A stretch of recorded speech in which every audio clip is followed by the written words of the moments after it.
Assalamualaikum warahmatullahi wabarakatuh. Bismillahi masya Allah la yasuku khair illallah. Bismillahi masya Allah ma kana min ni'matin faminallah. Bismillahi masya Allah la yasuku khair illallah. Bismillahi masya Allah la haula wala quwata illa billahil aliyil azim. Ya la qalbi syururuhu qad tawala bihabibil ammal anama nawala. Jalla man syarrafal wujuda binuril gomarul kauna bahjatan wa jamala. Alhamdulillah, alhamdulillahilladzi amarna bi syukril walidain al ihsanu ilaihima wa hathana ala gatina birrihima wastina'il ma'ruf ladaihima. Alhamdulillah, alhamdulillahi rabbil alamin. Segala puji bagi Allah, Tuhan semesta alam, yang telah mana memberikan kita beribu-ribu nikmat, di antaranya nikmat iman, nikmat Islam, nikmat sehat walafiat, dan nikmat yang paling besar, yaitu kita dijadikan sebagai umatnya Nabi besar, Nabi Allah Muhammad Sallallahu Alaihi Wasallam, yang telah mana beliau membawa kita dari zaman kegelapan menuju zaman terang benderang yang seperti kita rasakan pada saat ini. Alhamdulillah, dengan segala nikmat yang Allah berikan kepada kita, sampai saat ini kita masih bisa bernafas dan kita masih merasakan nikmatnya iman, nikmatnya Islam sampai saat ini. Banyak sekali nikmat yang Allah berikan kepada kita, sampai-sampai kita tak mampu untuk menghitungnya.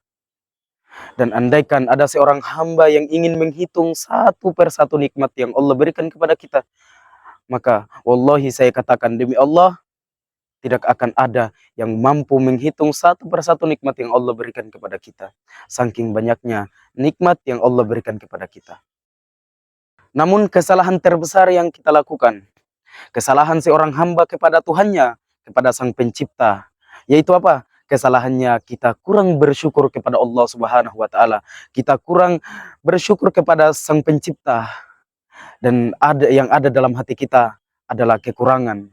Apa yang kita miliki hari ini kita tak bersyukur, maka Allah Subhanahu wa taala mencampakkan kefakiran di dalam hati kita, mencampakkan kefakiran di hadapan kita, mencampakkan kefakiran di kedua bola mata kita.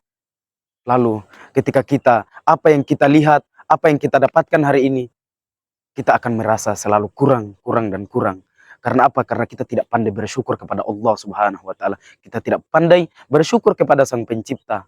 Maka Allah Subhanahu wa taala akan mencabut sedikit demi sedikit nikmat-nikmat yang Allah berikan kepada kita. Salah satu nikmat yang Allah cabut dari kita bukan soal fisik saja, akan tetapi nikmat yang Allah cabut dari kita adalah ketika kita sudah jauh darinya, ketika kita tak merasakan lagi nikmatnya sholat, tak merasakan lagi nikmatnya beribadah, tak merasakan lagi nikmatnya berbuat kebaikan, dan tak merasakan lagi nikmatnya bersedekah.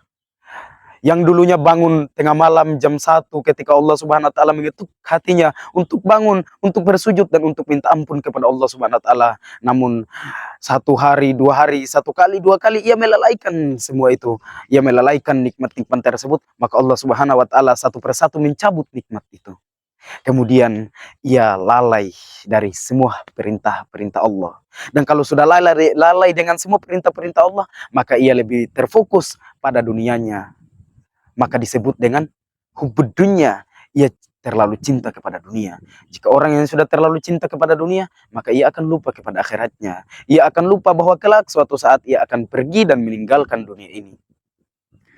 Yang perlu kita ketahui teman-teman, azab yang Allah berikan kepada kita bukan tentang fisik. Bahkan Allah Subhanahu wa taala memberikan azab kepada kita bukan tentang fisik saja. Mungkin sebagian dari kita memikirkan bahwa azab yang Allah berikan kepada kita salah satunya seperti longsor, atau kita sakit, kemudian kita jatuh dengan motor, apapun itu yang terkait dengan fisik, mungkin kita berpikir bahwa itu adalah azab. Tapi sesungguhnya azab sesungguhnya adalah ketika kita sudah jauh dari Allah Subhanahu wa taala. Ketika Allah sudah mengangkat semua nikmat-nikmat yang dulunya kita pengen beribadah, dulunya kita rajin sholat dulu, sampai saat ini mungkin ketika azan berkumandang kita masih lalai dengan itu semua. Kita lebih fokus ke pekerjaan kita, lebih fokus ke hal duniawi, semua yang bertentangan dengan dunia. Orang membunuh, orang mencaci maki, orang mencela, semua itu karena hubbud dunya, karena kecintaannya terlalu dalam kepada dunia, ia lupa bahwa suatu saat ia akan kembali ke akhirat dan ia tidak mau mempersiapkan dirinya untuk menjemput kematian. Nah, Allah Subhanahu wa taala mengatakan dalam surah Al-Lail ini bahwa ketika kelak hamba-hamba atau umat atau anak cucu Adam kelak suatu saat meninggal, mereka tidak akan membawa apa-apa terkecuali tiga, yaitu waladun soleh, anak soleh, amal jariah, kemudian sedekah jariah, ilmu jariah, kemudian sedekah jariah. Cuman tiga itu yang ia bawa. Amalnya, kemudian itu yang ia bawa, yang ia tinggalkan. Nah, lain daripada seluruh harta-hartanya yang ada, ia akan tinggalkan. Ketika ia sudah binasa, ia kumpulkan bertahun-tahun, uang yang ia kumpulkan bertahun-tahun, 1000 pun ia tak akan membawanya. Karena apa? Ia melakukannya semua karena dunia. Padahal coba kita lihat sama-sama, wahai saudara-saudaraku, kita lihat sama-sama bahwa orang miskin, orang kaya, porsi makannya sama. Si miskin makannya satu piring, sama si kaya juga makannya satu piring. Lalu apa yang kita sombongkan di dunia ini? Orang yang merasa kaya, orang yang merasa dia sudah punya segalanya. Padahal Allah sudah memberikan contoh. Sebelum kita ada, sesungguhnya Allah sudah memberikan contoh. Siapa yang jadi contoh untuk kita saat-saat ini? Dulu ada Raja Fir'aun, kaya, berkuasa, kuat, mampu. Tapi apa? Dibinasakan oleh Allah Subhanahu wa taala. Kemudian siapa lagi orang yang paling kaya? Orang yang paling kaya adalah Korun. Dan itu dibinasakan oleh Allah Subhanahu wa taala. Kenapa? Semua itu menjadi pelajaran. Maka dari itu teman-teman, baiknya untuk kita agar senantiasa mengingat Allah dan apa yang kita kerjakan kita niatkan semua hanya untuk amal ibadah. Semata-mata hanya untuk Allah Subhanahu wa taala.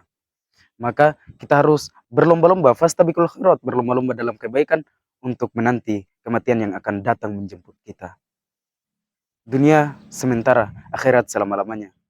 La ilaha illallah Muhammadur Rasulullah. Tiada Tuhan selain Allah, Nabi Muhammad utusan Allah. Wabillahi taufik wal hidayah. Wassalamualaikum warahmatullahi wabarakatuh.